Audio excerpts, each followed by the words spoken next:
our State Fiscal Recovery Fund reporting office hours.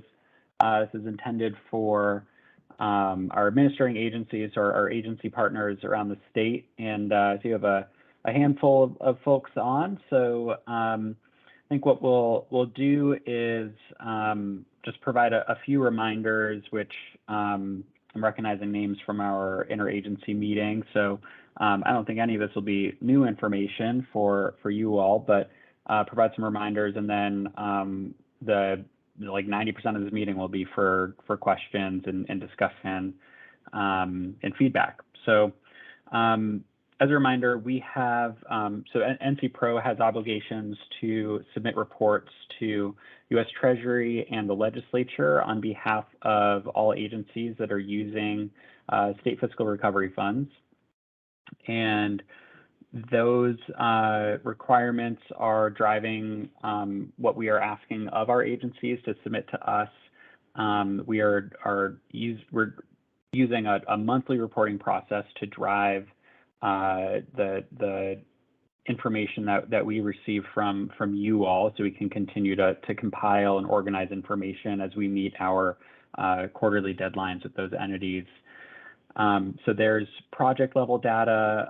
There are basic questions that we are collecting from all agencies on all projects.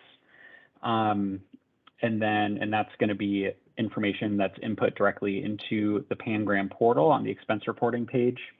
And then there's some additional bits of information which we need to ask that are unique to the U.S. Treasury expenditure subcategory under which your project has been designated.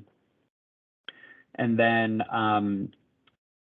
all non-personnel obligations and spending need to be ultimately accounted for and reported under U.S. Treasury rules. So, and the magic threshold there is at $50,000. If there's if there's an entity to which you are obligating and sending payments in excess of $50,000 or more, then there's additional information, more detailed information that we require, or that U.S. Treasury requires on those entities. For those that utilize FFATA reporting, this is a modified version of the FFATA rules that satisfies reporting specifically for state fiscal recovery funds. And then there's aggregate reporting for activities that are under that $50,000 threshold. There will be performance reporting on an annual basis. We do have an annual performance report due to U.S. Treasury at the end of this month. Given sort of the nature of the activities so far with SFRF, we are reaching out directly to agencies from whom we need information to complete that performance report. And then everyone else, we will start that annual performance reporting at the end of September, which gets us to our updates and reminders here about initial reports. So for this initial report on SFRF expenditures and obligations, it'll be really a catch-up report. So ordinarily we'll be doing month-by-month reporting. Because there hasn't been any monthly reporting on this information yet, this will just be one catch-up report. You can submit it all in one go. You don't have to break it down separately, or you don't have to submit separately for each month. You can just do one big catch-up. The other note is that Pangram, as of today, is not ready to receive your reports for this, but we expect that it'll be ready in the next, probably in the next 48 hours. We're very close on that. So in the meantime, you can continue to organize your data and start to fill out particularly the subaward information, which doesn't require you to use Pangram to input info. That's the attachment that we covered in detail during the state agency meeting last week. And then, like I mentioned, the annual report, you'll remember in the reporting handbook, normally the annual report will be due in mid-July of each year to cover the prior fiscal year. We will not be collecting the 2022 performance report until the end of September, so there's time to sufficiently roll this out and work with each agency on what performance looks like for the various projects. So those are the reminders we wanted to provide. And with that, I will stop talking and we can answer questions or respond to feedback or just have an open conversation about what this first reporting deadline will be for SFRF.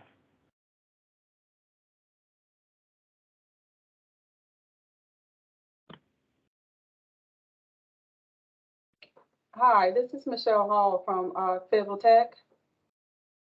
Hi, Michelle.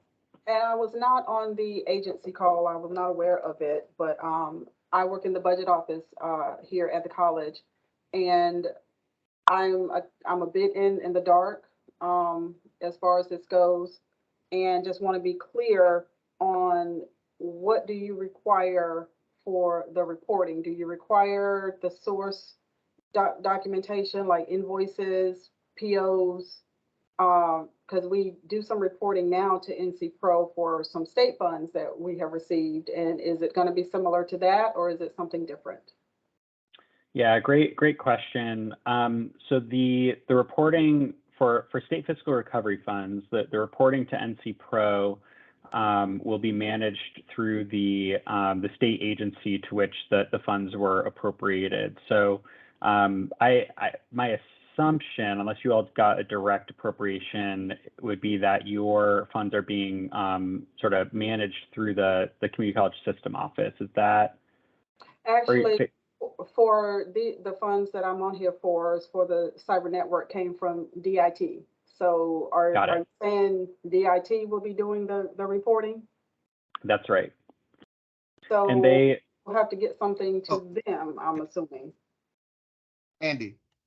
Yeah. That one's a little different with the cyber network. We're going to be monitoring that one like a direct recipient. So yeah. Okay. We should Michelle, we should follow up with you because there are some of these unique circumstances where NC Pro is stepping in, taking on a little bit more of a hands-on role than we do with most of the state agencies or state entities receiving funds. So let's follow up and we can get into the details of what exactly we'll need from you all. For this month, let me ask, did you all has your project had any obligations or expenditures in the last quarter? Yes. Yeah, Marquise is very much. Yes, they did. They're blowing through money now. So we'll follow up. Let's get something. Marquise, can we get something scheduled for this week, and we can make sure we coordinate on that if possible. Oh yeah, most definitely. I had a conversation with the point of contact, Mark Sorrells, one of the VPs down there on Friday.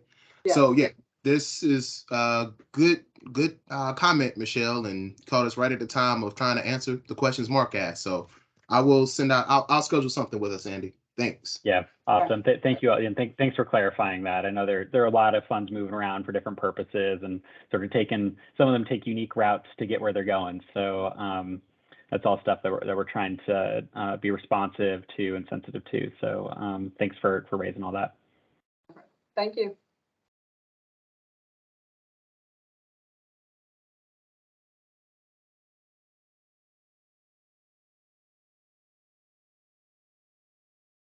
All right, question from Steve. If an entity has not received any funds yet, they do not need to complete a monthly report.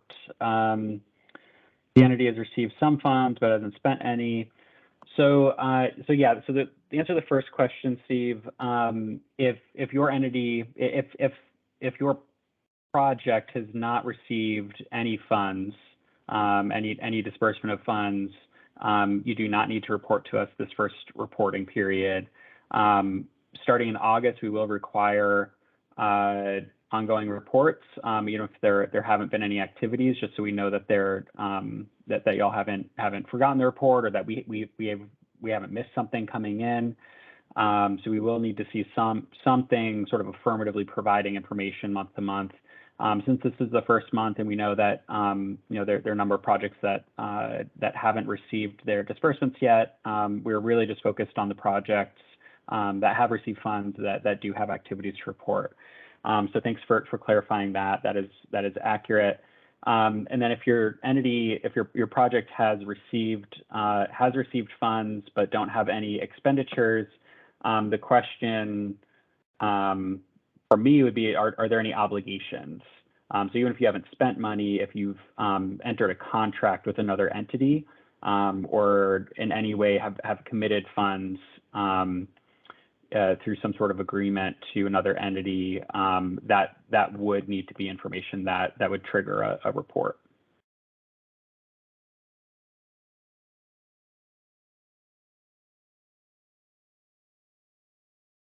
No problem.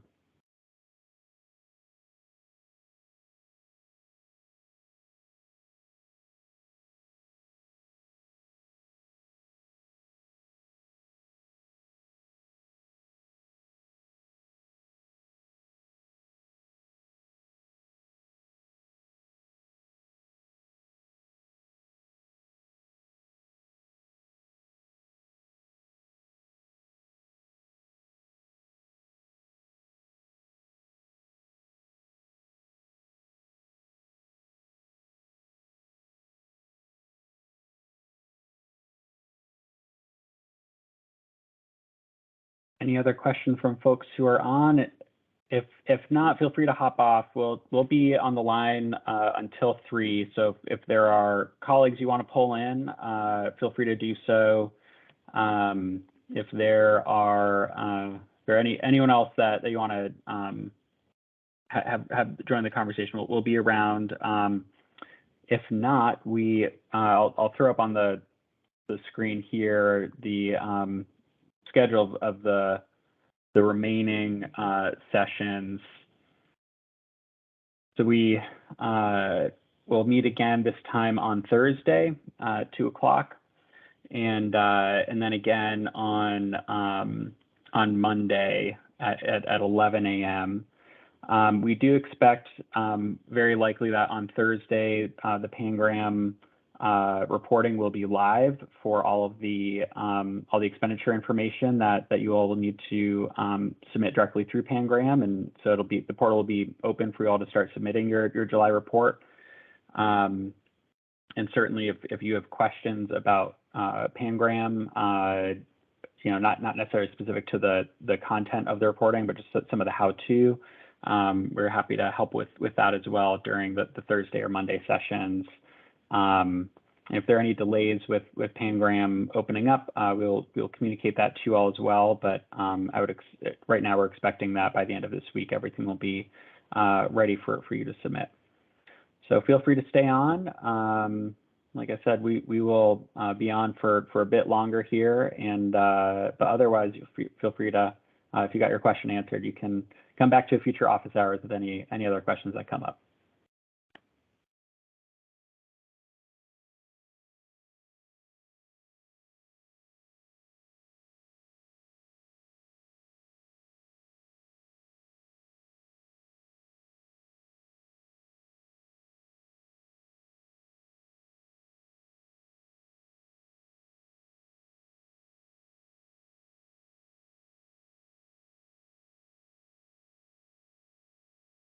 Mike, you can stop recording.